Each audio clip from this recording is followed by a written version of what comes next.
அன்பு நேயர்களுக்கு இனிய வணக்கம். மேசம் ராசிக்கார நேயர்களுக்கு நம்ம இன்னைக்கு வீடியோ பதிவுக்கு முழுமையா போறதுக்கு முன்னாடி முருகரை மனதார வணங்கிட்டு வீடியோ பதிவுக்குள்ள போகலாங்க.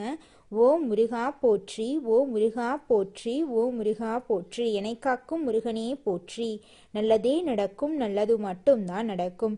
நம்மளோட மேசம் ராசிக்காரங்களை பொறுத்த வரைக்கும் இவங்க அடுத்தவங்க செய்ய முடியாதுன்னு ஒதுக்கி வச்ச காரியத்தை கூட அழகா திட்டம் தீட்டி முயற்சி பண்ணி அந்த காரியத்துல வெற்றி அடையக்கூடியவங்களா இருக்காங்க. உரி விலகாத அம்பு போல குறிக்கோள் தவறாம இவங்க வாழ்ந்துகிட்டு இருக்காங்க. தங்களை நாடி வர்றவங்களை நன்கு உபசரித்து வேண்டிய உதவி செய்யறதுல வல்லவர்களா இவங்க இருக்காங்க. தெய்வ அருளும் திட சிந்தனையும் கொண்டவங்களா இவங்க இருக்காங்க. இவங்களை பொறுத்த வரைக்கும் தான் மட்டும் நல்லா இருக்கணும் அப்படிங்கிற சுயநலமெல்லாம் கிடையாதுங்க. தன்னை சுத்தி இருக்கிற எல்லாருமே நல்லா இருக்கணும் அப்படிங்கிற பொதுநல குணத்தோட இவங்க வாழ்ந்துகிட்டு இருக்காங்க. இவ்வளவு அருமையான நற்குணங்களை கொண்ட மேசம் ராசிக்கார அன்பர்களே, எல்லாரும் ஆரோக்கியமா இருக்கீங்களா? ஏங்கம்மா நீங்க வேற எங்களை பார்த்து இப்படி ஒரு கேள்வி கேட்குறீங்களே? எங்க வாழ்க்கையில இருக்கக்கூடிய பிரச்சனைகளை பார்த்தா நாங்க ஆரோக்கியமா இருக்கிற மாதிரியா தெரியுது? நாங்க இந்த உலகத்துல உயிரோட வாழ்றதே பெரிய அதிசயமா இருக்கு. நாங்க எப்படிமா ஆரோக்கியமா வாழ முடியும் அப்படின்னு உங்க மனசுல நினைக்கிறது புரியுதுங்க. மேசம் ராசிக்கார நேயர்களே, உங்க வாழ்க்கையில இருக்கக்கூடிய இந்த துன்பமான சூழ்நிலை எல்லாமே இனி வரக்கூடிய காலங்கள்ல காணல் நீரா மறைய போகுதுங்க. திருமணமாக ஆகாதவங்களுக்கெல்லாம் திருமண தடை நீங்கி திருமணம் நடக்க போகுதுங்க. குழந்தை பாக்கியம் இல்லாதவர்களுக்கு குழந்தை பாக்கியம் கிடைக்க போகுதுங்க. பூர்வீக சொத்து ரீதியாக இருந்த அனைத்து பிரச்சனைகளுக்கும் தீர்வு கிடைக்க போகுது. உங்களுக்கு வர வேண்டிய பூர்வீக சொத்து உங்க கையில வந்து சேரப்போகுதுங்க. உங்க வாழ்க்கையில நல்லதெல்லாம் அடுக்கடுக்கா நடக்க போகுதுங்க. உங்களுடைய ஆசைகள் கனவுகள் எல்லாமே நிறைவேற போகுதுங்க. இந்த 2026ஆம் ஆண்டு மேசம் ராசிக்காரங்களுக்கு நல்ல அமோகமான பலன்களை தருங்க. கடந்த கால கசப்பான சம்பவங்களை நீக்க போகுது. வருமானம் பொருளாதாரம் கணிசமாக முன்னேற போகுது. வேலை வாய்ப்புகள் நன்றாக இருக்க போகுது. மாணவர்கள் கல்வியில சிறந்து விளங்க போறாங்க. விளையாட்டு போட்டிகள்ல வெற்றி பெற வாய்ப்பு இருக்கு. மேல்நிலை உயர்கல்வி ஆராய்ச்சி கல்வி போன்ற கல்விகளிலும் சிறந்து விளங்க போறீங்க. ராகு மற்றும் கேது கிரகங்களின் பெயர்ச்சி சாதகமான பலன்களை உங்களுக்கு கொடுக்க போகுது. விடாமுயற்சியுடன் செயல்பட்டா வெற்றி நிச்சயமா உங்களுக்கு கிடைக்குங்க. குருவின் பார்வை கோடி நன்மைகளை உங்களுக்கு தருங்க. குடும்பத்துல சுப நிகழ்ச்சிகள் நடக்கும். திட்டமிட்ட காரியங்கள் வெற்றிகரமாக நடந்து முடியும். குரு பகவான் 9வது மற்றும் 12வது வீட்டின் அதிபதி. அவருடைய பார்வை 12 மற்றும் 8வது வீடுகளிலும் விழுகும். கடந்த கால கஷ்டங்கள் நீங்கி தொழில்ல முன்னேற்றம் ஏற்படும். மூதாதையர் சொத்துக்களை பெற்று செல்வ செழிப்பு அடையலாம். திருமண வரன் தேடி வரும். குழந்தை பாக்கியம் கிடைக்கும். வெளிநாடு சென்று கல்வி கற்க வாய்ப்பு கிடைக்கும். சனி பகவான் லாபஸ்தானத்தில் சஞ்சரிப்பதால் வருமானம் அதிகரிக்கும். மார்ச் 6வது முதல் விரயசனியாக 12ஆம் இடத்தில் சனி பகவான் சஞ்சாரம் செய்ய இருக்கிறார். செலவுகள் கட்டுக்கடங்காமல் போக வாய்ப்பு இருக்கு. கொஞ்சம் எச்சரிக்கையா இருந்துக்கோங்க. சேமிப்பில கவனம் செலுத்தினா நன்மைகள் உண்டாகும். 7 சனி காலகட்டத்தில் உடல் நலத்துல கவனம் தேவைங்க. ராகு பகவான் 11ஆம் இடமான லாபஸ்தானத்துக்கும் கேது பகவான் 5ஆம் இடத்துக்கும் மாறுகிறார்கள். பொருளாதாரத்தில் வளர்ச்சி உண்டாகும். ஆன்மீக நாட்டம் அதிகரிக்கும். கேதுவின் வருகை செல்வத்தையும் செல்வாக்கையும் அள்ளி கொடுக்கும். காரியங்கள் வெற்றிகரமாக நடத்த முடியுங்க. குருவின் சுப பார்வை பலங்களால் குடும்பத்தில் சுப நிகழ்ச்சிகள் நடக்கும். ஒரு சிலருக்கு திருமணம் நடக்குங்க. ஒரு சிலருக்கு குழந்தை பாக்கியம் கிடைக்கும். கணவன் மனைவிக்கு இடையில் ஒற்றுமை அதிகரிக்கும். பிரிந்து சென்றவர்கள் திரும்பி வரலாம். வீடு மாற்றம் வீடை புதுப்பித்தல் போன்ற மங்களகரமான காரியங்கள் நடக்கும். அலுவலகத்தில் இருந்த கசப்புத்தன்மை நீங்கும். பதவி உயர்வு சம்பள உயர்வு கிடைக்க வாய்ப்பிருக்கு. அரசு துறையில் நல்ல பெயர் கிடைக்கும். வியாபாரத்தில் பணியாளர்களுடைய தொந்தரவுகள் நீங்க போகுது. இதுநாள் வரைக்கும் உங்களை வேண்டாம் என்று உதறி தள்ளிட்டு போன சொந்த பந்தங்கள் எல்லோருமே இனி வரக்கூடிய காலங்கள்ல உங்களை தேடி வரப்போறாங்க. தொழில்ல இருந்த தடைகள் விலகி வருமானம் அதிகரிக்கும். புதிய முதலீட்டாளர்கள் வருவாங்க. பழைய ஆட்கள் திரும்பி வருவதற்கு வாய்ப்பிருக்கு. போட்டியாளர்களின் பலம் குறையும். வெளியூர்களில் வியாபாரத்தை விரிவுபடுத்தலாம். குருவின் பார்வையால் தொழிலில் கூடுதல் லாபம் கிடைக்கும். பணப்புழக்கம் சீராக இருக்கும். பொன் பொருள் ஆடை ஆபரண சேர்க்கைகள் கிடைக்கும். கொடுக்கல் வாங்கல் விஷயங்கள்ல கவனமா இருக்க வேண்டுங்க. உடல் நலனில் கவனம் தேவை. உணவு பழக்க வழக்கங்கள்ல கவனமா இருக்கணும். கால் தொடர்பான பிரச்சனைகள் வரலாம். செவ்வாய் பலவீனமாக இருக்கிறதுனால உடல்நல பாதிப்புகள் அல்லது விபத்துக்கள் ஏற்பட வாய்ப்பு இருக்கு. துர்கை அம்மனுக்கு விளக்கேற்றி வழிபடுவது ஆரோக்கியத்தில் முன்னேற்றத்தை அளிக்கும். சித்தர்கள் மற்றும் மகான்களின் வழிபாடு வாழ்க்கையில முன்னேற்றத்தை கொடுக்கும். விநாயகர் ஆஞ்சநேயரை இடைவிடாது வணங்கி வழிபட வேண்டுங்க. சனிக்கிழமை தோறும் எண்ணெய் தேய்த்து குளிச்சா சனி சன்னதிக்கு சென்று மஞ்சள் சாட்சி வணங்கி வழிபடலாங்க. முருகனை வழிபடுவது சிறந்த பலன்களை உங்க வாழ்க்கையில தரும். பழனி பாலதண்டாயுதபாணி சுவாமி திருக்கோயிலுக்கு சென்று வந்தீங்கன்னா உங்க வாழ்க்கையில இருக்கக்கூடிய அனைத்து பிரச்சனைகளும் காணாம போயிருங்க. உங்களுடைய எண்ணம் போல உங்க வாழ்க்கையில நல்லது மட்டும் தாங்க நடக்கும். மேசம் ராசிக்கு 70-80% முன்னேற்றம் நிறைந்த ஆண்டாக இந்த ஆண்டு அமைய போகுதுங்க. பிறந்த ஜாதகம் நல்லா இருந்ததுன்னா சிறப்பான பலன்கள் உங்களுக்கு கிடைக்கும்.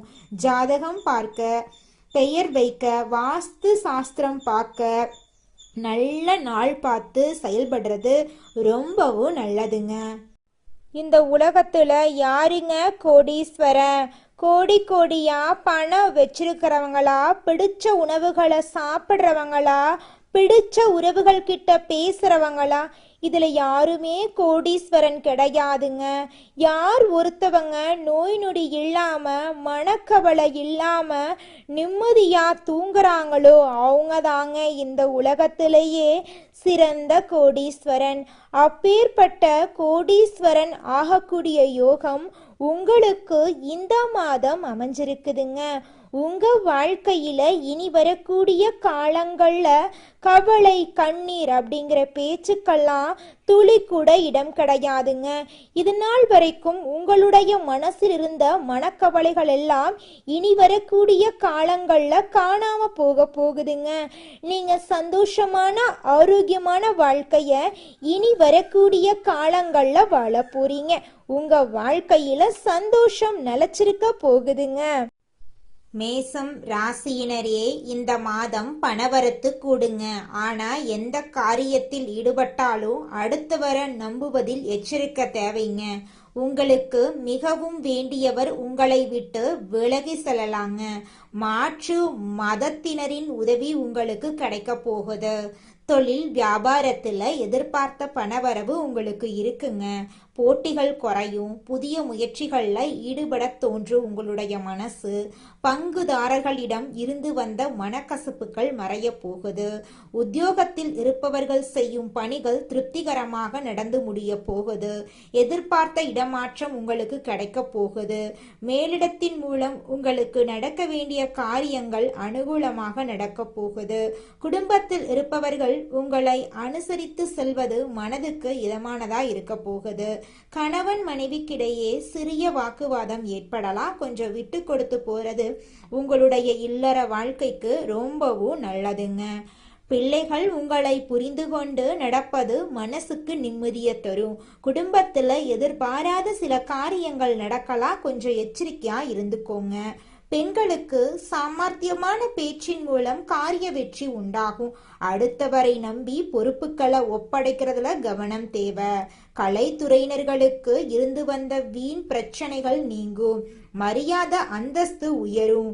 வெளிநாட்டு பயணங்கள் கைகூடும். தொழில் சிக்கல்கள் நீங்கும். தொழில நன்மைகள் நடைபெறும். கூடுதல் லாபம் கிடைக்க போகுது உங்களுக்கு. அரசியல் துறையினர்களுக்கு பதவி உயர்வு கிடைக்கும். சிலருக்கு பதவி உயர்வு, புதிய பதவி, கூடுதல் பொறுப்புகள் எல்லாம் கிடைக்கலாம். மேலிடத்தின் மத்தியில் மதிப்பு உயரும். புதிய வாகனங்கள் வாங்குவீங்க. சக மனிதர்களிடம் மரியாதை அதிகரிக்கும். மாணவர்களுக்கு கல்வியில இருந்த போட்டிகள் விலகும். பாடங்களை படிப்பதில் இருந்த இடையூறுகள் நீங்க போகுது. உங்களுடைய வாழ்க்கையே சொர்க்க வாழ்க்கையா மாறப்போகுதுங்க. மேசம் ராசிக்காரர்களே, உங்களுக்கு அதிர்ஷ்டம் தரக்கூடிய நிறம் வெள்ளை நிறம், ஆரஞ்சு நிறங்க. அதிர்ஷ்டம் தரக்கூடிய திசை தென்மேற்கு வடகிழக்குங்க. அதிர்ஷ்டம் தரக்கூடிய எண்கள் 6, 8ங்க. அதிர்ஷ்டம் தரக்கூடிய கிழமைகள் வியாழக்கிழமை, வெள்ளிக்கிழமைங்க.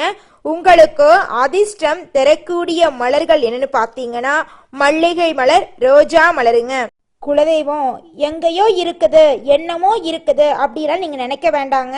நீங்க எங்கிருந்தாலும் ஒரு தீபம் ஏத்தி வச்சு அந்த தீப ஒளியில தெய்வங்கள் இருக்கிறாங்க அப்படின்னு நினைச்சு வழிபாடு செய்யுங்க. குலதெய்வமே தெரியாவிட்டாலும் வீட்டுல தீபம் ஏற்றி வச்சு ஏதாவது ஒரு நல்ல நாள்ல குலதெய்வத்தை நினைச்சு வழிபாடு செய்யுங்க. குலதெய்வ வழிபாடு குலம் காக்குங்க, குலம் தலைக்கும்.